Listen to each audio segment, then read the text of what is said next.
Okay, so let's revise meta-language. I think I've said it a few times throughout the year. Your use of meta-language is one of those things that will set you apart from the next exam that your assessor reads. So we really want to make sure that if you get the chance to use meta-language, you use meta-language. It's also really important, and one thing I'm going to say a lot in this presentation is that you read the questions carefully and that you understand what meta-language you should be using or what meta-language they're asking you to use. So this is especially pertinent for sections A and B of the exam. There's still plenty of opportunity to use and refer to meta-language in section C, but it's far more important and far more integral to how you go in section A and section B of the exam. So phonetics and phonology, as I've said, is really important. So important that we read the questions carefully. For phonetics and phonology, we're covering things like prosodic features, vocal effects, connected speech processes, and phonological patterning. They can ask you a question in a really general sense about analysing the phonetics and the phonology of a text, or they might ask you to analyse the prosodic features, pitch, stress, volume, tempo, intonation. There was a question on a practice exam recently about analysing the vocal effects. All right, they might ask you a question for a spoken text on the connected speech processes. So those things like assimilation, vowel reduction, elision, and insertion. And of course we know they might specifically ask you about phonological patterning, alliteration, assonance, consonants, onomatopoeia, rhythm, and rhyme. So it's really important that if they ask you a question about phonology, you can answer any of those things on the screen now. If they ask you a question about phonological patterning, they're asking you to think about alliteration, assonance, consonants, onomatopoeia, rhythm, and rhyme. So, again, for the 1000th time this year, underline keywords of the question. Make sure you understand what you're reading. Make sure you understand what they're asking you. All right.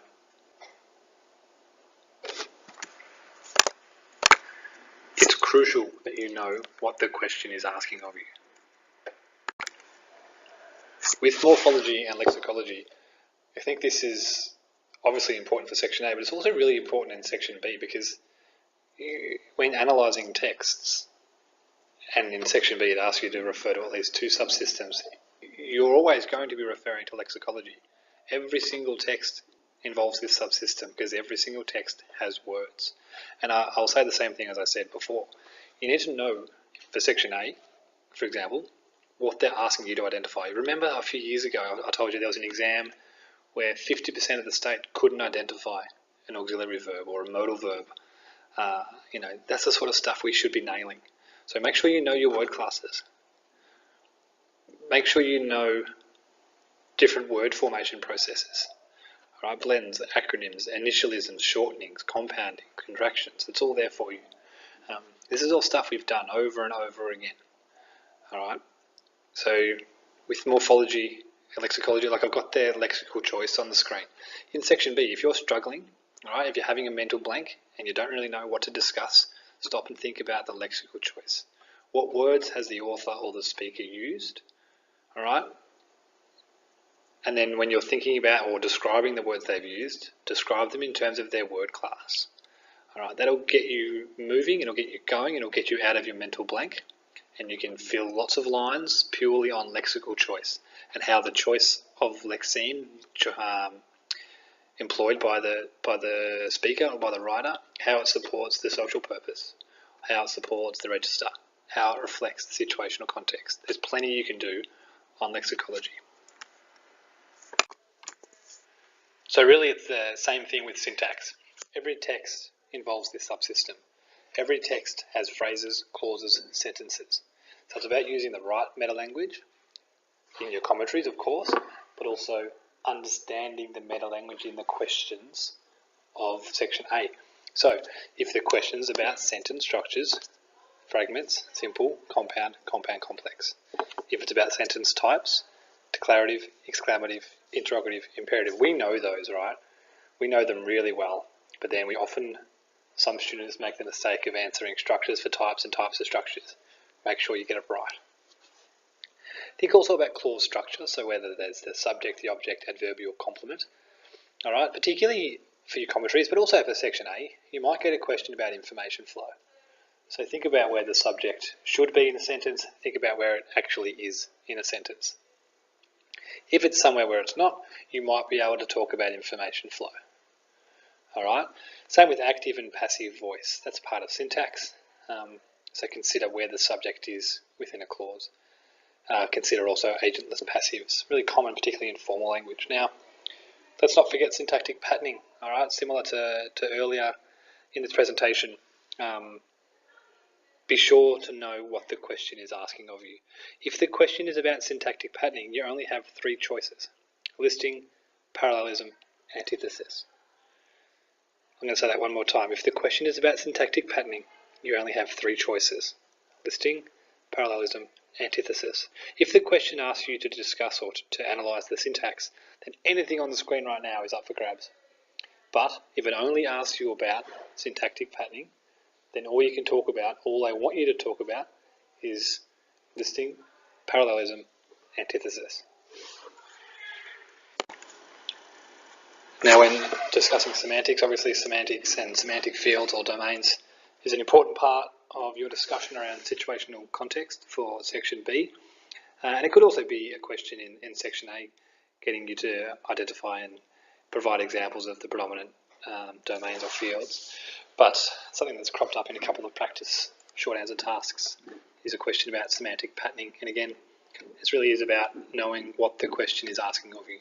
So when you see the question about semantic patterning, you should be thinking about figurative language. When you think about figurative language, you should be thinking about metaphor and simile, things like that, but also maybe personification, animation, irony. So that's the gist of semantic patterning, all there for you. In terms of sense relations, you might want to talk about that if the question is about cohesion. Synonymy, antonymy, hyponymy, also denotation and connotation are parts of semantics in terms of sense relations and lexical meaning. And a bit more broadly, when it comes to, I think Section B, there's a real opportunity could be presented to talk about euphemism, because it could be a strong part of the social purpose of the writer or speaker to be euphemistic as a way of negotiating taboo. So there's also that. That might come out more clearly in Section C of the exam, but there still might be the opportunity in Section B. Moving on now to discourse. Now, discourse is when we look at the text as a whole, and this is where we find the area of coherence and cohesion. Now, for Section A, again, this is probably the biggest example of how you need to really know your meta-language and really need to know what the question is actually asking you. Because similar to our sentence structure and sentence type, these can be easily confused. We don't want that to happen, and we've done this to death. Coherence is to do with meaning. Cohesion is to do with how well the text is stuck together. So if the question is about coherence, you can only talk about cohesion, inference, logical ordering, formatting. You can also talk about consistency and conventions. So make sure that you're only referring to those things. Of course, as you'll see on the screen, to discuss coherence, you can talk about cohesion. Cohesion are things like lexical choice, so whether the text uses synonyms, antonyms, hyponyms, collocation. You can talk about information flow, which is clefting, front focus, end focus. You can talk about anaphoric, cataphoric reference. Of course, deixis, repetition, ellipsis, it's all there on the screen for you. So if the question is about cohesion, those are the things you want to be identifying and discussing.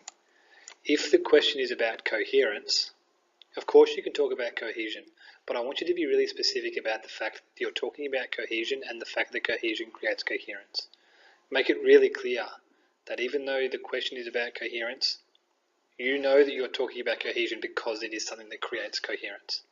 If you get a question about coherence, you can talk about cohesion.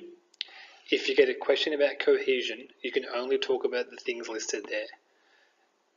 A question about cohesion, you can't be thinking about things like inference or logical ordering or formatting.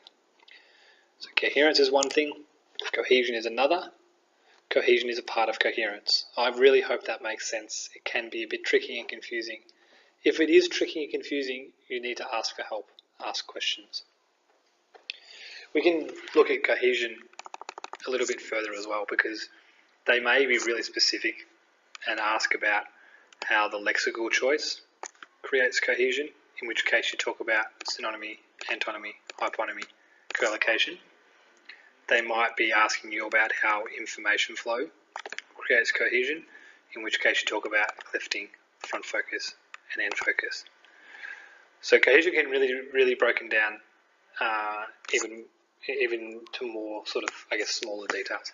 So again, the advice is the same as the advice has always been. Read the question clearly. I'm definitely going to leave that bell in there. Read the question clearly and just make sure you know what the question is asking you. Know your meta language. Further on to discussion of discourse, all right? So when you have a spoken text, if you get a question about discourse, it might be about the features of spoken discourse, or it might be the way that the discourse is managed and what strategies people employ. So it's really important to consider the differences. If it asks for the features of spoken language, we're talking about things like openings and closings, adjacency pairs, which might just be question and answer type things. Overlapping speech is a good go-to move. Discourse particles, probably the one you're most likely to look for, particularly in an informal text, are your non-fluency features. So your non-fluency features are all listed here: pauses, pause fillers, false starts, repetitions. All right. If you get a question about the strategies in spoken discourse, you don't necessarily want to be talking about these things. Talking about strategies, you're talking about really how the person who is speaking, how they manage their own turn, but also how they involve other people in the conversation. So it might be with some rising intonation to show that they've got more to say, but don't just think that that's the only function of rising intonation. Someone might use rising intonation as a way of asking someone to finish off their sentence for them. So you really do need to look at each feature in isolation to see how the spoken discourse is being managed. So looking at topic management, but it's also about turn taking and how turn taking helps to manage the topic. All right, who's holding the floor?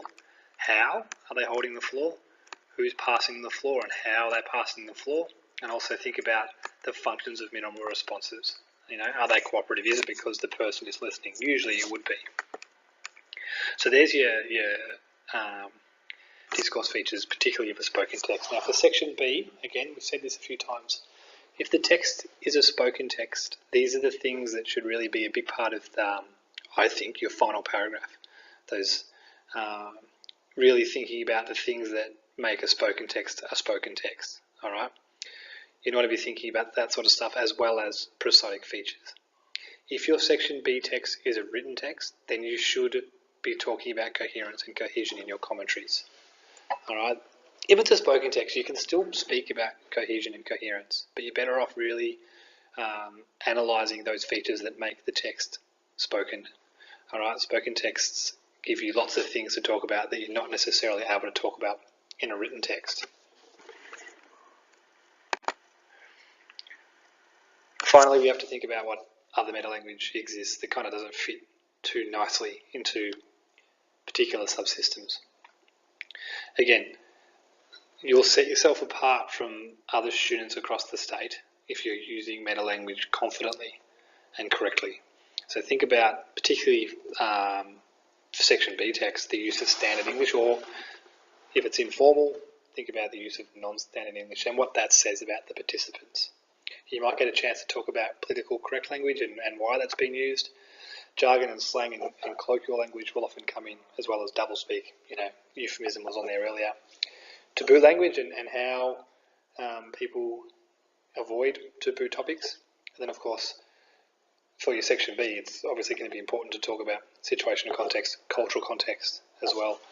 Don't forget about cultural context. Don't forget about what it is that the participants of the text bring to the context outside of, you know, the situational context factors that are there in the green box. You might also get questions in section A on situational context, in which case if they ask you about how certain pieces of language reflect the situational context, think about how language features reflect the domain, the function, the relationship between participants, the mode, the situation of the text. Alright, there's lots there for you to consider. Always consider what the text is telling you about the situational context, not what you assume this situational context to be. Particularly when we're talking about the relationship between participants. Don't just assume that the participants are distant. Don't just assume that they're close. Provide examples from the text that show you know what you know. Alright? Use evidence from the text to discuss and analyse the situational context. You can refer to the background information, sure, it's there, use it. But you really want to be referring to the language features of the text that demonstrate the different features of the situational context. Alright, so I guess that's it for now. There's plenty of there for you to go through. If you have any questions, come in and see me, send me an email, ask someone. Don't leave anything in the tank. Make sure you ask as many questions as you can. Write as many practice pieces as you can between now and the exam. Alright, bye for now.